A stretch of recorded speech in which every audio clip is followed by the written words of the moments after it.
Thank you, Ambassador Kamonyo.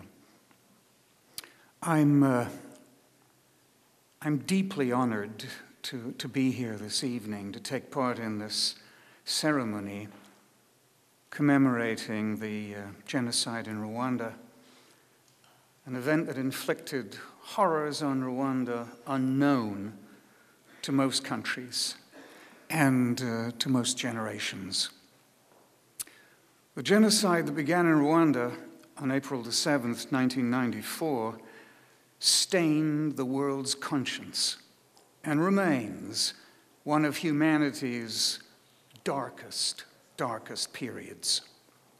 To this day, the effects of the genocide continue to be a vivid presence in the lives of millions of Rwandans.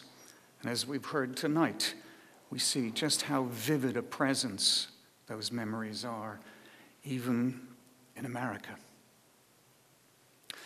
And yet, while standing in the immediate shadow of the horrific events of 1994, the Rwandan people were able to look ahead and envision a country that would become known more for economic growth, stability, and security than for the atrocities they were determined to overcome.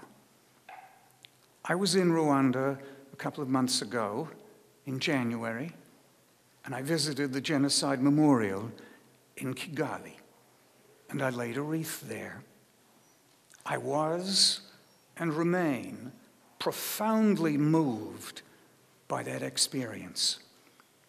Seeing the graves of the unknown, so many of them, brings genocide into stark focus. The events of those days in 1994 are far more than a chapter in a history book, far more than a set of statistics. The memorial in Kigali makes clear that the genocide and its commemoration is about family, friends, neighbors, communities, even the identity of a country. This sentiment was reinforced for me by the many community and local genocide memorials I saw when I drove throughout the countryside. Alas, nothing will ever bring back the 800,000, the more than 800,000, who knows, 1 million, who knows how many lives were lost. But the world can, in remembering and honoring over 800,000 victims, pledge to ensure that such horrors will never happen again. The enormous challenges facing Rwanda after the genocide cannot be underestimated. There was the devastating human toll, of course. In addition, nearly all economic activity was at a standstill. Agriculture was decimated, and government had to be recreated. The people of Rwanda, however, found the strength to become what is widely recognized as the epitome of resilience and determination.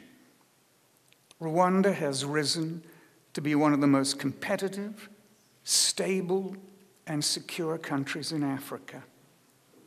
Rwanda's progress in the face of such enormous challenges has been remarkable and is a testament to the fortitude of the Rwandan people. While in Kigali, I met with many Rwandans, government officials, civil society activists, and NGO personnel. Every single one of those people brought up economic development, and many pointed to human capital as a key factor in the country's future. Rwanda is committed to building a stronger, wealthier, more educated country. The president, the government, and the people are all demanding advancement. Development experts stress that education is a critical rung on the ladder out of chaos. In Rwanda, not only are classrooms becoming fuller, but students are staying in school longer. This year, Rwanda is extending free basic education from 9 to 12 years. At the time of the genocide, there was one university in Rwanda. Today, there are 29 institutes of higher learning in the country. With education come improved jobs, health, and civic participation.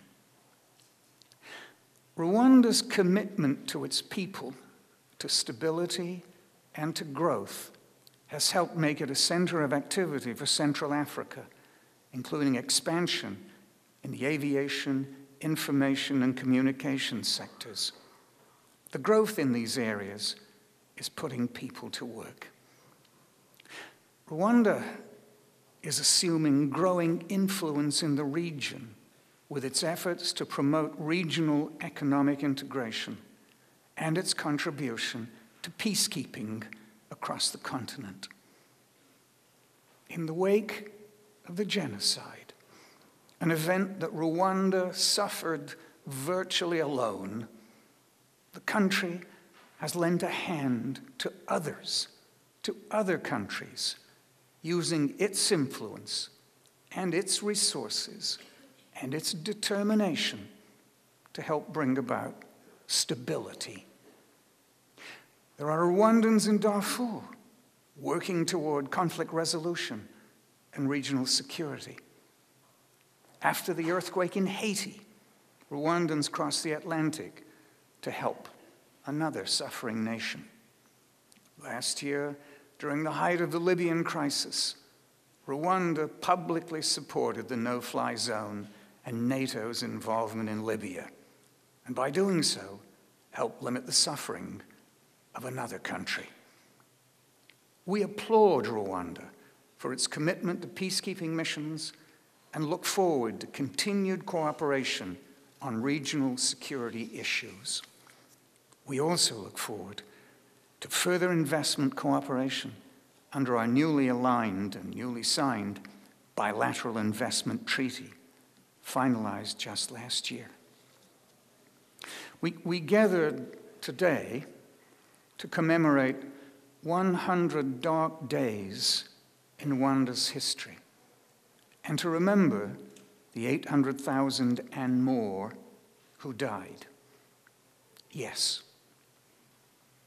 we gather together to underline a responsibility to do all we can to ensure that this will not happen again anywhere, ever.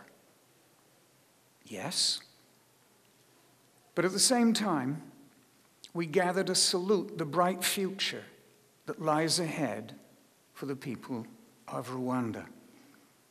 The United States continues to extend our partnership and support to Rwanda, its people, and its leadership as they strive to build the peaceful future that Rwanda deserves. Thank you.